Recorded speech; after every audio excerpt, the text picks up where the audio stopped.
Bingung ngobrolin K3 pertambangan? Sama. Makanya dengerin di podcast ala Beats bersama saya Ardi di Neta Treja. Netizen bertanya, trainer menjawab.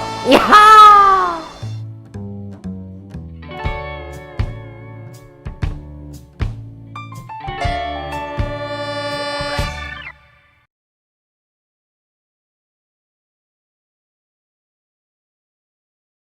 Semangat pagi, halo semuanya, selamat datang kembali di Neta Treja, netizen bertanya, trainer menjawab. Tetapi ya hari ini kita spesial banget nih episode kali ini, karena bukan trainer yang menjawab, tapi langsung dokter yang menjawab. Karena kita udah ada tamu spesial hari ini. Halo Pak Dokter Matius Mauspopa. Halo Pak, apa kabar Pak? Kabar baik Pak. Gimana Pak? Aku manggilnya Pak Dokter Matius apa gimana? Sembarang. Mana aja dong. Nah, Pak Dokter, hari ini nih kita ngobrol-ngobrol santai aja dok. Ini bukan kayak interview mata najwa dong sebenarnya dok. Jadi Dokter ya kita ketawa-tawa santai aja dok, gak apa-apa gitu kan. Ini ada beberapa netizen gitu dok ya, teman-teman dari warganet itu yang menitipkan pertanyaan ke kami gitu ya. Untuk tanya ke dokter gitu kan. Dokter Matius ini kan udah megang lama juga ya dok ya di Brokol ya dok. Tahun berapa dok mulainya dok? Sini dok. Saya mulai kerjasama dengan Brokol itu tahun sepertinya itu menjelang akhir 2007. 2007 ya dok ya? 97. Oh 97 dok? 97 ya. Saya baru 2 tahun itu dok. baru bisa jalan kali itu, nggak ngerti lah. Nah dok, ini ya dok ya langsung aja dok. Pertanyaan pertama sih dok ya. Oh iya dok, sebenarnya sih gini sih dok. Menurut dokter ya, sekarang tuh perkembangan COVID tuh gimana sih dok gitu kan? Kita tuh tiap hari dengar perkembangannya, setiap hari nambah berapa gitu kan? Kematian juga nambah berapa? Kira-kira menurut dokter gimana sih dok pandangan dokter dok? Untuk perkembangan kalian dok? Iya, kita ketahui bahwa COVID ini kan disebabkan oleh virus. Virus itu menyebar melalui droplet. Nah, droplet ini kalau misalnya langsung hinggap ke kita, itu bisa menular. Atau dropletnya tidak sempat langsung kontak dengan si manusia, tetapi hinggap di benda-benda yang mungkin akan terpegang oleh manusia, tidak sadar, megang muka, mata atau hidung, mulut, itu akan bisa masuk sana. Makanya dasarnya itu sampai kenapa orang disuruh jaga jarak, supaya kalau ada droplet itu yang keluar pada saat mungkin orang batuk, bersin atau ngomongnya teriak-teriak, itu bisa keluar dari situ. Tapi kalau jaraknya seperti yang diatur itu, ya kalau bisa 1,5 meter, 1 meter dari ini bisa kemungkinan terhindar. Iya. Kenapa kita disuruh harus cuci tangan kalau ada yang misalnya dropletnya itu diatur? Kenapa nggak cuci muka dok gitu? Kenapa cuci tangan dok? Iya, kenapa harus cuci tangan gitu? Karena terkadang kan kita tidak sadar megang mata, gatal mata dipegang atau megang hidung. Kan ada orang-orang tertentu yang punya kebiasaan misalnya tanpa sadar megang hidung atau megang mulut. Iya. Itu kemungkinan besar akan virusnya akan masuk ke sana. Oh, ini ya dok ya, apa kayak transfer gitu berarti dok ya? Misalnya kita megang apa gitu, terus megang muka gitu ya.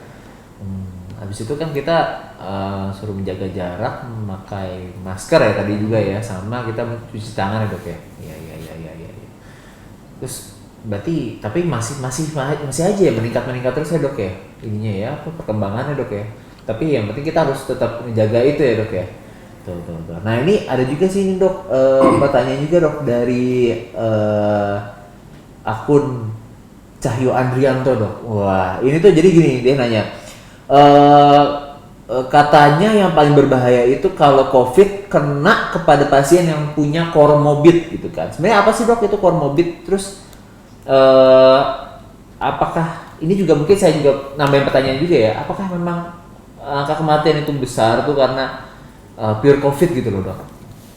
Ya, memang kalau misalnya kita lihat statistik ya memang yang meninggal itu yang umur 50 ke atas.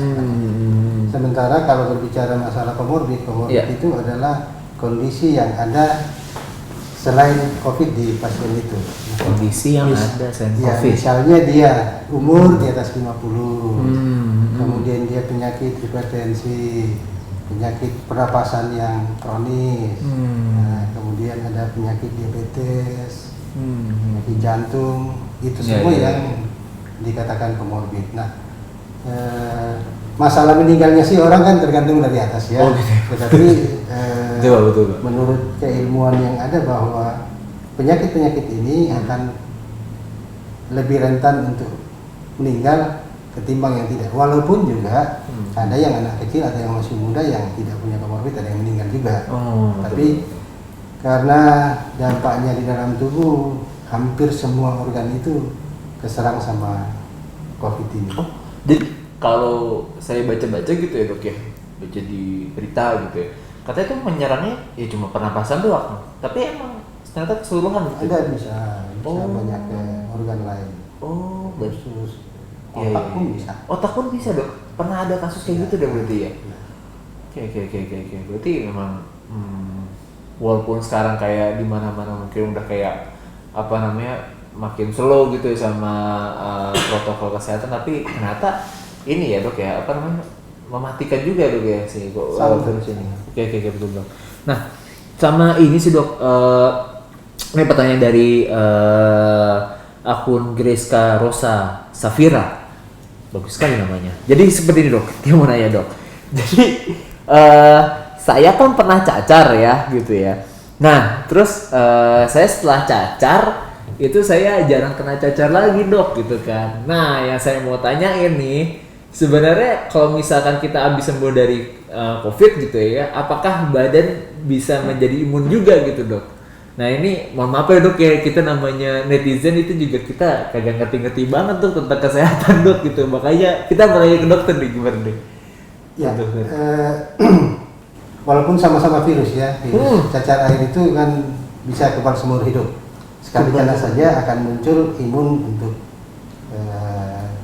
seumur hidup, akan kebal terhadap cacar air itu. Nah, COVID ini kan penyakit baru, belum terlalu banyak studi yang mengkaji itu, dan yang paling ini nantinya itu setelah kita melihat hasil uji coba vaksin yang ketiga itu, misalnya yang sementara untuk Indonesia kan jalan di Bandung. Nah, seperti apa sih bagi orang cobanya ini, relawannya itu yang dicoba untuk divaksin, seperti apa kekebalan yang muncul di mereka, seberapa lama juga bertahan kekebalan itu dalam tubuh. Oh jadi itu beda-beda dok ya, maksudnya kayak tadi dokter bilang virus yang bikin cacar itu bisa seumur hidup itu kita imunnya gitu, dan ada beberapa virus juga yang beda-beda gitu dok ya. Selain kalau yang nggak seumur hidup tuh imunnya apa dok kira-kira dok? Selain apa? Tadi kan cacar kan seumur hidup ya imunnya. Kalau yang nggak seumur hidup apa dok? Kayak apa bahasa ininya ya? Yang bahasa awamnya itu kerumut. Iya, yang muncul bintik-bintik kecil, gatal, itu sering bolak-balik. Ya, sama dengan influenza, itu kan tidak bisa muncul ininya. Iya dok ya, saya juga pikir-pikir sih dok, kan kita ada ya dok yang namanya vaksin influenza gitu, tapi tetap aja gitu ya orang pada flu lagi gitu ya dok ya. Itu karena memang ininya nggak antibodinya tidak bertahan seumur hidup seperti itu, seperti cacar air itu. Iya. Oke. Wah ini menjawab banyak sekali nih keresahan dari kita ini masyarakat ini. Nah ini juga nih dok, kira-kira kalau ini kan dokter kan katanya udah lama juga ya dok ya di Grogol, kan berarti tambang itu udah dari tahun 97 ya dok ya. Nah ini apa namanya, kita kan kalau di tambang itu kan orang kan pada banyak yang di mes ya, tempat istirahatnya ya. Nah kira-kira selain tadi ya 3M itu tadi, kira-kira apa sih dok yang bisa kita lakukan buat apa ya, yang bisa kita lakukan buat cegah gitu loh dok, mencegah apa namanya penularan di mes gitu dok? Memang untuk mencegah terjadinya penyakit ini tidak bisa misalnya hanya dengan pemerintah saja atau misalnya dari manajemen saja, tetapi semua kita harus peduli dengan itu. Misalnya ada di antara kita yang tinggal satu tempat dengan teman-teman yang lain, ya paling tidak mengenai protokol kesehatan itu saling mengingatkan untuk menjalankan itu. Kemudian yang berikut, kalau ada di antara kita yang merasa ada gejala-gejala yang mirip-mirip ke arah sana, ya mungkin paling tidak secepatnya kita bagaimana untuk menghindar menularkan ke teman-teman, ya mungkin dengan cara ya memisahkan diri dari kelompok kita, atau kita menggunakan masker supaya tidak ini, dan yang paling ini cepat mencari fasilitas kesehatan untuk kita berobat, dan mungkin ada pemeriksaan yang lebih lanjut memastikan kita apakah penyakit yang kita keluhkan sekarang ini ada hubungannya dengan COVID-19. Oke. Jadi lebih mawas diri gitu ya dok, berarti ya. Semua harus berperan untuk itu. Kalau dokter nih dok, kalau teman-teman kan biasanya kan kalau kita aja gitu kan 3M aja gitu kan. Kalau dokter ini kan buka praktek di rumah gitu, pasien datang ke rumah gitu, pasti kan proteksi diri kan masih lebih ketat lah daripada kita ini dok. Nah, dokter tuh gimana dok? Boleh cerita nggak dok kalau di rumah tuh gimana gitu dok? Ya, mestinya kita tertular satu penyakit itu kan ada beberapa faktor, tergantung dari kitanya sendiri, tergantung dari agennya. Misalnya untuk berbicara COVID-19 ini ya virusnya itu, coronanya, kemudian lingkungannya seperti apa. Berbicara dari kita sendiri, ya bagaimana kita menjaga supaya daya tahan tubuh kita bagus. Yang pertama, makanan yang bergizi dan tentu yang seimbang ya. Kemudian istirahat harus cukup.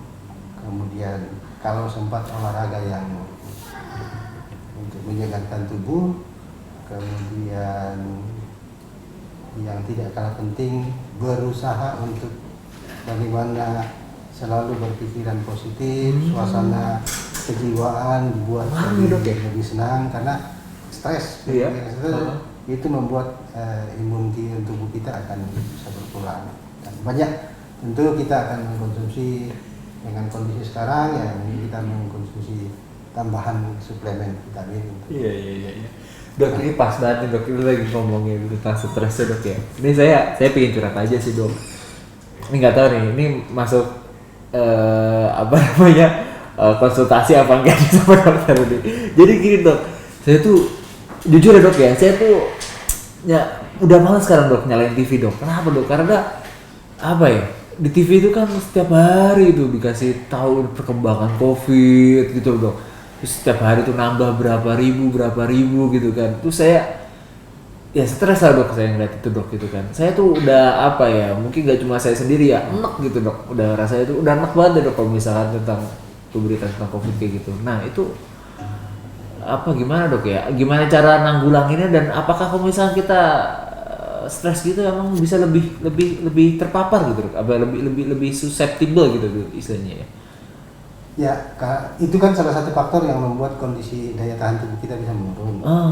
Tetapi mestinya pola-pola seperti ini harusnya kita balik bahwa dengan melihat informasi seperti itu, semakin kasusnya semakin hari semakin bertambah, betul. Yang meninggal juga seperti itu.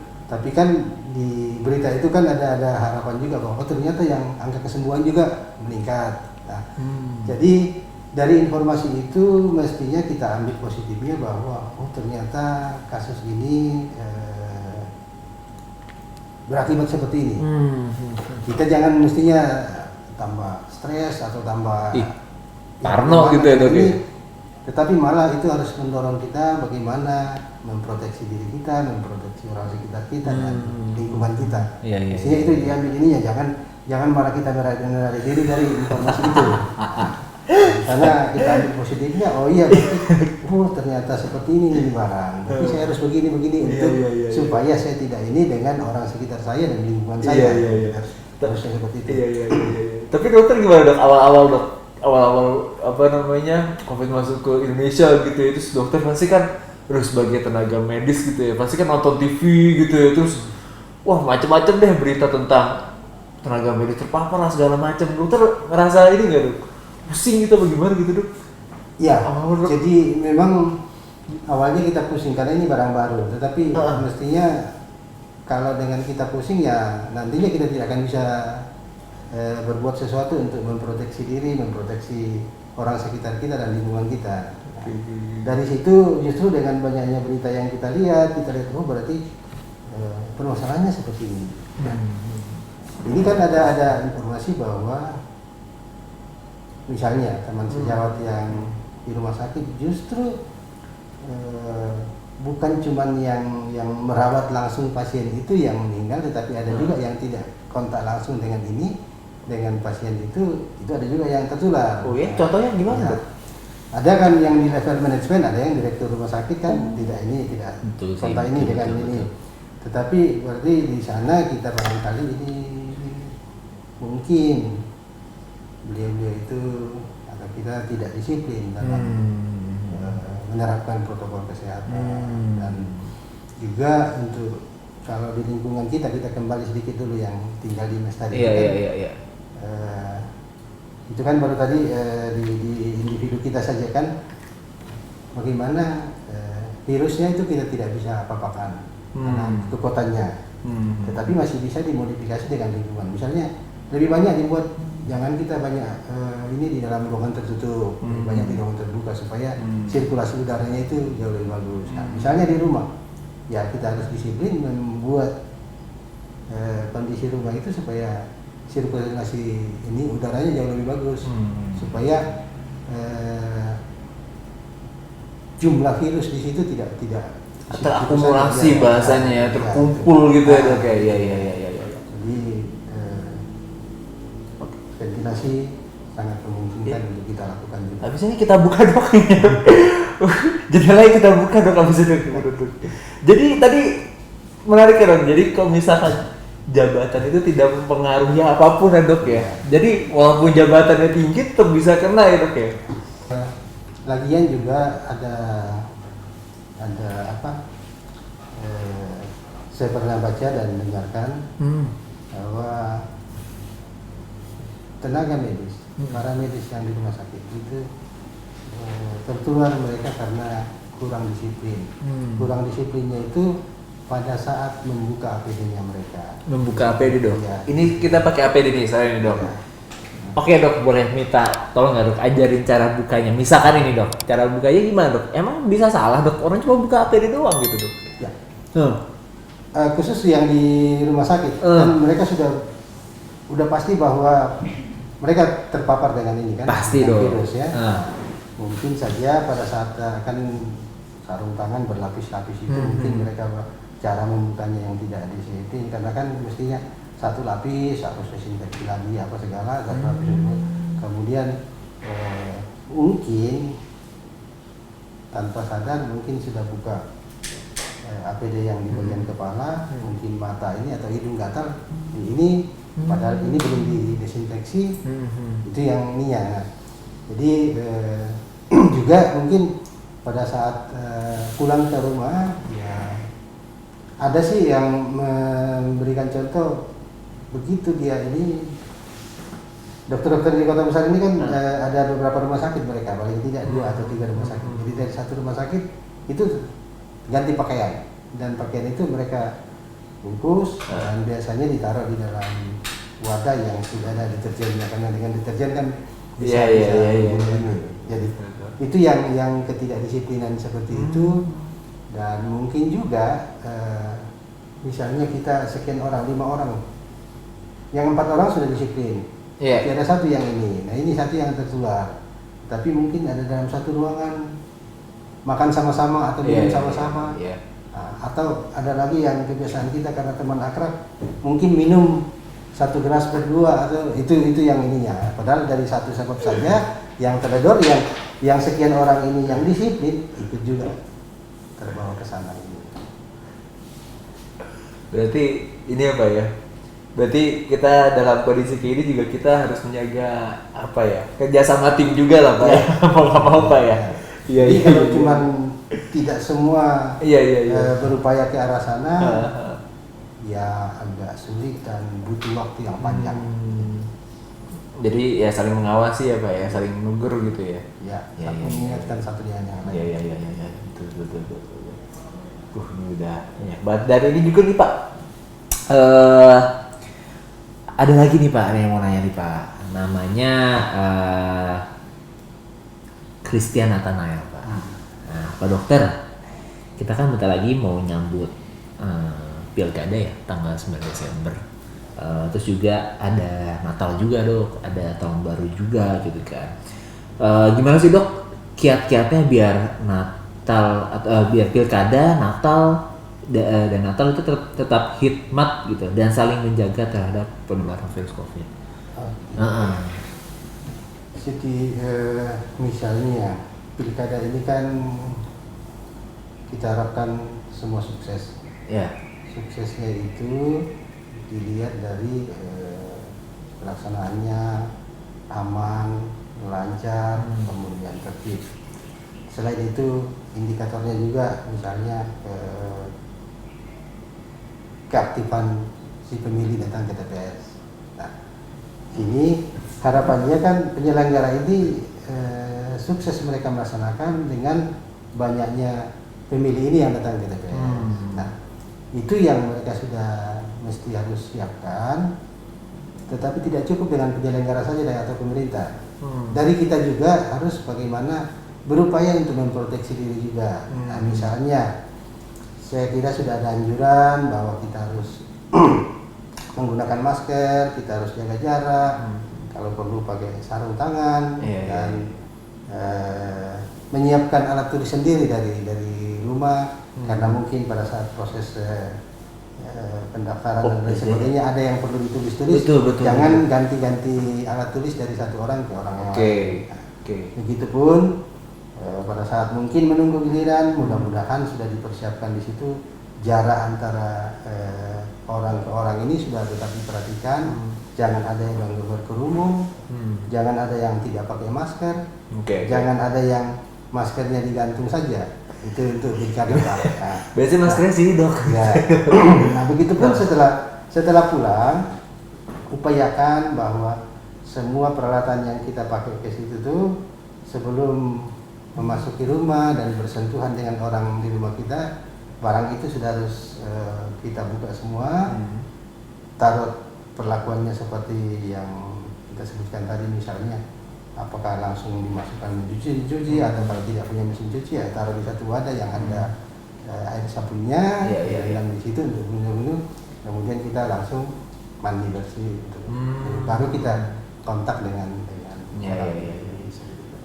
Nah, kalau terkait dengan bagaimana untuk menyambut Natal tahun baru, ya sih memang saya kira teknologi sudah ada bahwa kita bisa virtual untuk ibadah.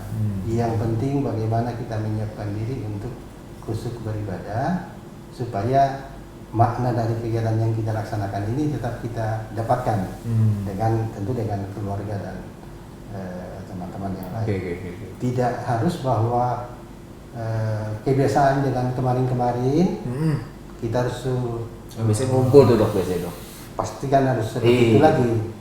Saya kira ya mungkin dengan alat teknologi yang sudah ada, komunikasi yang ada, sudah tidak mengurangi ini kita karena kondisi inilah yang ini barangkali yang kita akan diajarkan untuk masukin new normal ini ya, bahwa ya kita mengucapkan sesuatu terhadap keluarga, terhadap teman, tidak harus langsung berjabat tangan atau apa, tetapi dengan teknologi yang ada kita bisa gunakan, tidak mengurangi ininya kita dengan keluarga dan teman-teman. Nah, itu tahun baru, biasanya anak-anak muda sering kumpul-kumpul apa segala. Nah, ini semua harus kita jaga dengan ya prihatinlah dengan kondisi yang kita hadapi sekarang ini. Toh dengan teknologi lagi kita bisa gunakan untuk istilahnya merayakan ini merayakan teman-teman. Apakah dengan mungkin membuat virtual dengan teman-teman yang lain, satu kelompok apa? Saya kira itu sudah bisa mewakili. Kalau tadi kalau memang harus beribadah ke tempat ibadah di gereja misalnya, ya saya kira di sana sudah diatur bahwa kapasitasnya maksimal 50% dari kapasitas normal. Biasanya itu sudah diatur di sana Pak. Itu semua itu kita harus terima untuk sama-sama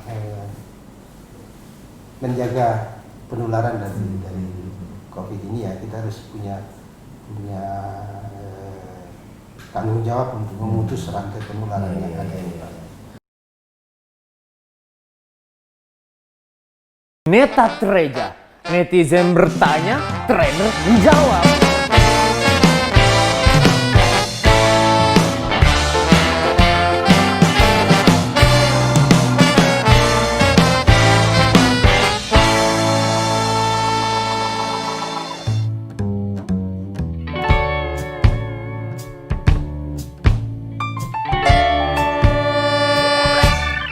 Kita rehat dulu sih dok dari ngomongin COVID gitu dok. Dokter kalau misalkan lagi nggak praktek gitu dok, dokter ngapain sih dok? Hobinya dok? Keributan Pak, wah itu saya senang banget Pak. Kalau saya itu kan saya itu buat apa Pak ya? Buat caranya gitu ya, biar imun kita itu bisa menjaga diri kita sendiri. Beda dengan COVID ini. COVID-19 ini dari statistik angka kematiannya